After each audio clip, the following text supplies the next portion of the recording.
Hello, hello, ladies and gentlemen. I'm back for Day 9 Daily number 346, where we're trying to look at some TvP that's a little bit off the ordinary, and just basically talking about why this Terran style, or just the Terran decision-making from DDE is so good. And again, DDE kind of has this seemingly free-form style, where he just does a lot of things that not that many people do. So it's really fun to see it in action and the kinds of effects that it ends up having on his gameplay. So let's go ahead and pop back into this game. In part 1, we just did a regular straight-up analysis of a TvP, kind of talk a little bit about DDE style. And in this game, we did something a little bit unusual. We first watched it just from White Raw's point of view and saw a couple of key moments that were really scary looking from White Raw's point of view. In particular, some attacks that happened later on. We got the chance to look at those and to say, wow, White Raw looked like he was on the verge of losing. And the reason we do that is if we can look from White Raw's point of view, see these scary moments for him, we can discover attack opportunities that we didn't know were there before at all. It's so easy to just watch your own race and replays. Actually, I'm curious. I'm actually gonna do a poll. I want to see this. When you watch a replay of a... Okay, so here we go. Here's the poll. I know that you download replays of good players and you watch them to learn. Right? Or maybe you watch them for entertainment. When you watch these games, if you generally watch your race, or actually if you really favor watching the race that you play, type 1. But if you watch both kind of equally, type 0. I'm curious how many people do this. Again, 1 if you mainly always focus on your own race, but 0 otherwise. I'm seeing like huge numbers of 1s in there. I got some good 0s in there. Okay, cool. But you know, it's kind of funny because like I remember I thought I was good at looking at both. There's even been a couple times where I'm like, no, I totally get it. No, he's vulnerable here. No, I can do it. Yeah, that's great. I used to think that I was really good at looking at him objectively, but nowadays, I actually make myself do this with replays sometimes. Especially replays where I lose. I'm like, what did the game look like for him? And I'm like, oh my god, that's what it looked like? And it's you can catch yourself by surprise, where you'll look at your opponent and be like, yeah, you had 3 stalkers. Yeah, I couldn't have attacked there. I didn't have that much. And then you open up the unit tab and you had 3 marauders and 15 marines. And you're like... I could have won right there! And you freak out, right? So we are now seeing our good friend DDE take this expansion. Per usual. He builds 2 Marines. Builds 2 Marines right off the bat. And then he just stops and immediately begins adding on barracks. This is already a little bit interesting. In terms of economy management... we generally just build 3 barracks. Why? Because we need that extra 150 to construct a bunker and a 3rd Marine for that bunker. But with this active scouting, we can actually see, is there a zealot making? Was he making a zealot? We actually only have 2 positions we actually need to scout. So if he's making a zealot, then maybe I should make a bunker. But if he's not, screw that, man. I'm going to get 4 barracks really early on. Ow! Now, given my experience, I can just tell you straight up, if you're producing out of these 4 barracks all the time, you won't really have nearly as much money as you think. The biggest mistake that I felt myself do, and that I see a lot of inexperienced players do, is they get these 2 gas way too early. In my experience with this build, you will not really be able to have that much gas. And produce depots, and get this orbital command up. So he's getting 1 geyser. A lot of people will snag 2 really quickly. But now I see the barracks beginning to produce. Alright, good stuff, good stuff. Again, not a lot of gas getting nabbed. And at this point, I'm actually feeling pretty good as Terran. I was probably feeling a little concerned at first, like, well, maybe he might come up and do an attack, but as I move out here, I'm like, alright, cool. I'm just building myself my bunker. I have to build like 4, like when I go for a usual 3 barracks build, and I'm worried about some aggression. Again, notice that by taking this extra geyser, actually going to have a little bit of the economy problems. A little bit of the teensy economy problems. But this is something that you can learn just by watching a lot of replays. You can say to yourself, well, if I'm going 4 barracks and I'm making a lot of Marines, when's a good time to attack? Well, right now. 6 minutes and 30 seconds. He should generally have just finished Warp Gate right now. He generally shouldn't actually have that much. Or hell, you can just open up the Everyman cam and look and see for yourself. The 2 tech labs go down as we're pushing out to attack. And these Marines are rallied forward to the attack. And amazingly, we actually feel a lot more in control at this point in time. Like, I mean, not only have we seen this from White Ra's point of view, but a lot of people who I've seen do this, players like the Muslim, or even players like me whenever I go for this sort of 4 barracks play, I'm feeling good when I'm out in the center of the map. You know, I'm doing this little stutter step micro that's like pretty easy to do with Marines. I'm feeling really, really boss-like. DDE is doing a good job of continuing to build SCVs. But this is the part that can feel so devastating. When suddenly the stalkers that you are so close to getting just kind of slip out of your fingers. And then we come back home and we go, oh crap, I got 4 Marines, I got 2 Marauders. Another barracks goes down. I want to point out the logic of the second barracks timing. We saw almost all stalkers. Almost all stalkers. Whenever your opponent builds stalkers, he really gets hindered in almost every other way, especially building new structures. So honestly, one of the best timings is just when you see a lot of stalkers, it can be really good to just add on more barracks. Cool, we've taken a whole bunch of complex analysis and boiled it down to a simple rule that we can try to see how true it is or not. Hangs out for a little bit more, alright, everything's feeling pretty good. Getting our 5th barracks up, this is a style that's really damn fun to do. Just do this non-stop crazy man aggression. Still having all these barracks producing. And you know, it's times like this that, you know, I don't have the production tab open, where it's easy to feel like you are screwed, right? I'm just like, oh god, I don't even have combat shield, you know, done. I don't have stim done. I have a bunch of barracks. I have no extra command center. I have no engineering bay. I have no factory. I have no starport. How am I doing? Well, he scans there, and he sees this thing coming up. And again, when you try to get Colossi too fast, it eats into your gateway production. Fast Colossi eats into gateway production. A lot of Stalkers early eats into other building production. So we can see, look at that scan, immediately gathers everything together. Doesn't even finish knocking down these destructible rocks. Completely abandons it based upon that scan and just goes for it. Look, stim is not done. Do you see that? Stim is not done. This is a nice reaction play. We're just going to do a scan, see what's going on there. What if we saw a whole bunch of gateways here? What if we saw a lot of gateways? What would be the correct response? I actually really like building an engineering bay, building a 3rd command center, building some bunkers for defense, and getting a whole bunch of add-ons.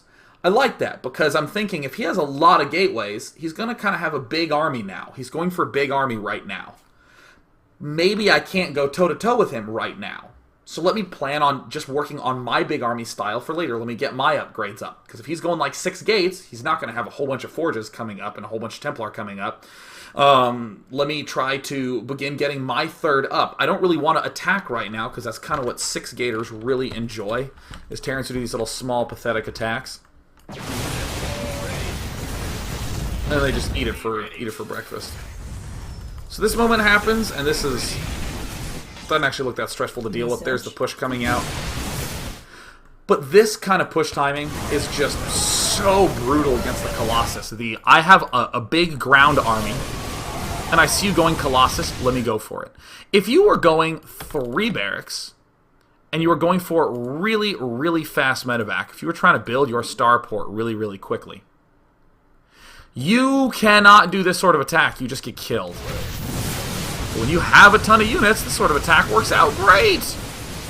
And of course, the overstimming is just going to be a natural cause of death in this style. It's actually quite difficult to sort of keep it together. So we see DDE just sort of keeping the aggression going. And look at this. Beginning to get more add-ons, beginning to get the starport sort of teching normally. All this is quite good. Now here is a moment in gameplay that I feel is very easy to mess up as Terran. Our SCVs. We did the push. We did some damage. Great. We held off this little push. We held off, you know, this little war prism going around. We're getting our third up. Cool. Everything feels kind of good for us. And it's this moment where Terrans will lose track of the scramble that happens in Protoss. For Protoss right now, he is in his unit station. He has an Immortal, 2 Stalkers, and a Sentry, and that's it. Protoss has nothing. Nothing at all. There's the Colossi trying to come down right now. It actually just finished range. You can see because the robotics bay is still glowing a little bit from the upgrade. Protoss is thinking, oh god, I gotta hurry up and defend. So, the one thing that many people will not feel is like they have time. DDE, the Terran player, has plenty of time right now. Getting add-ons is perfect right now because Protoss is in scramble to stay alive mode. Protoss is in scramble mode. So this expansion, we are already going to take that timing anyways. We're already going to take that expansion anyways. We can actually do other things that require a little bit of time. Again, the reactors are the big one. We can just get another engineering bay. That's fine. We can stop production. This is actually a little extreme, but it's still possible. You can halt production, add on 3, 4 more barracks, and then go back to production.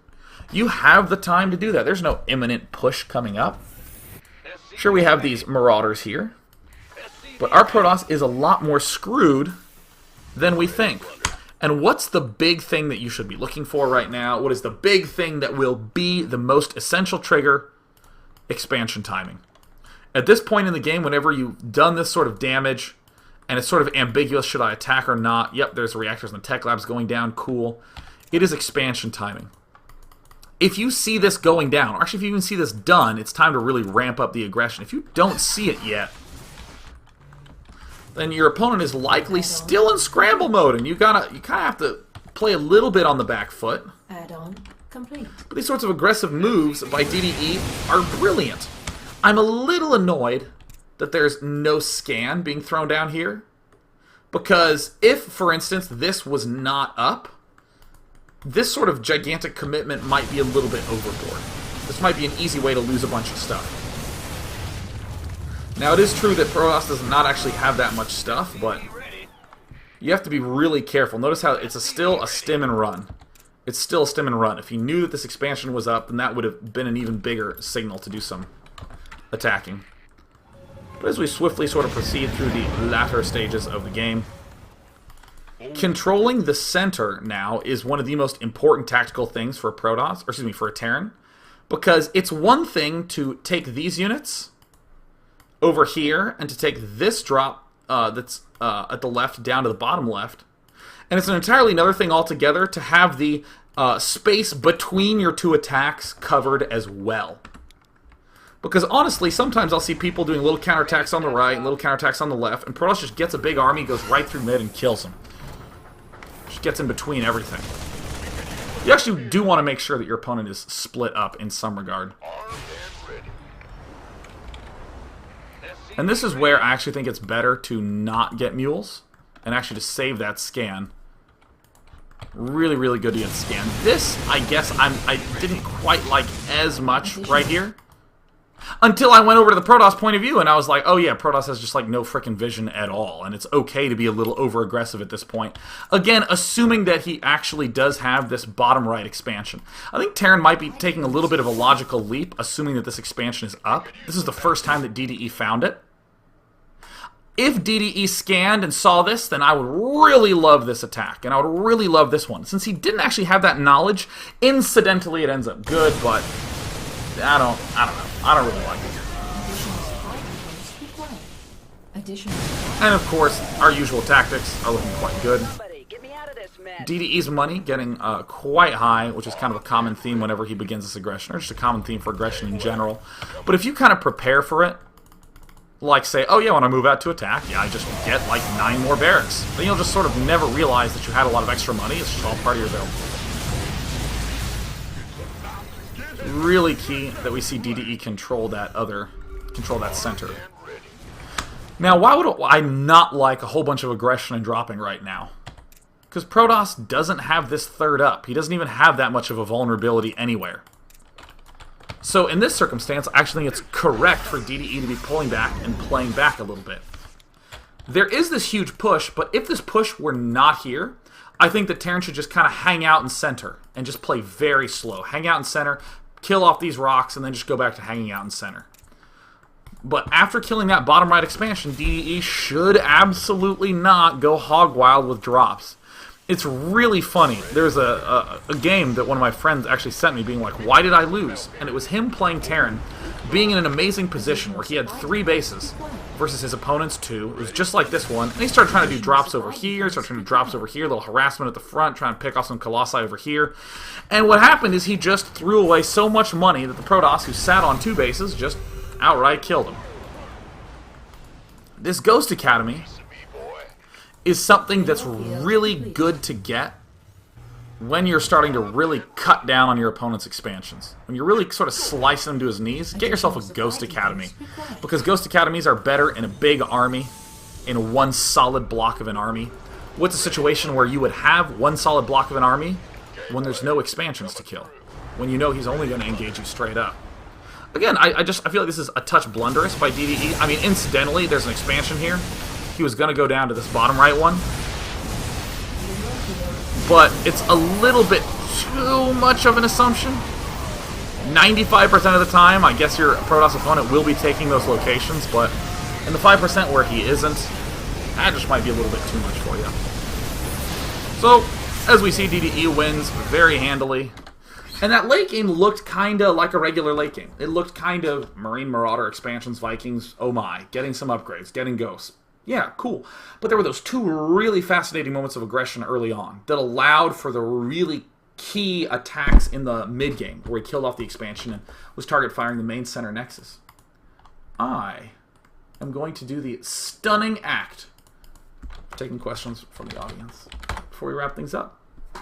As we take those, let me just say that Fun Day Monday for next week is to play Protoss. Submit to me a game of you building no stalkers. Submit those to Monday at day9.tv. For Newbie Tuesday, I would like you to submit to me games where you plan a timing attack that happens between 10 and 12 minutes and try it a whole bunch of times in a row. Make yourself do the timing push that happens between 10 and 12 minutes. Submit to me the replay pack and talk about the adjustments that you're making throughout. So it's going to be a little bit more of games there. Should be like 10 games, but I want something like, in the first 3 games I did the timing attack, and it didn't work because he got really fast Colossus. So what I tried to do was try to add more Marauders, and it does work when he goes Colossus. So I discovered in games 4, 5, and 6. But in games 7, 8, 9, and 10, I realized that it doesn't work when he goes for fast Templar, but it still does work when he goes for Colossus, right? I want to see these sorts of developments, especially how you adjust your build from in and out, because aggression is something that can be really hard to determine. So send those to Tuesday at day9.tv.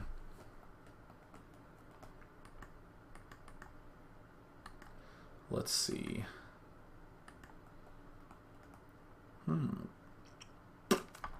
So Boundless says, Dear Day9, how would you transition out of a barracks heavy build in that sort of case if you found yourself playing a sentry-heavy Colossus force? It kind of depends on the timing of it. You know, like if my opponent was having a whole bunch of sentries up early on, he can't attack me, so I can take third ridiculously fast.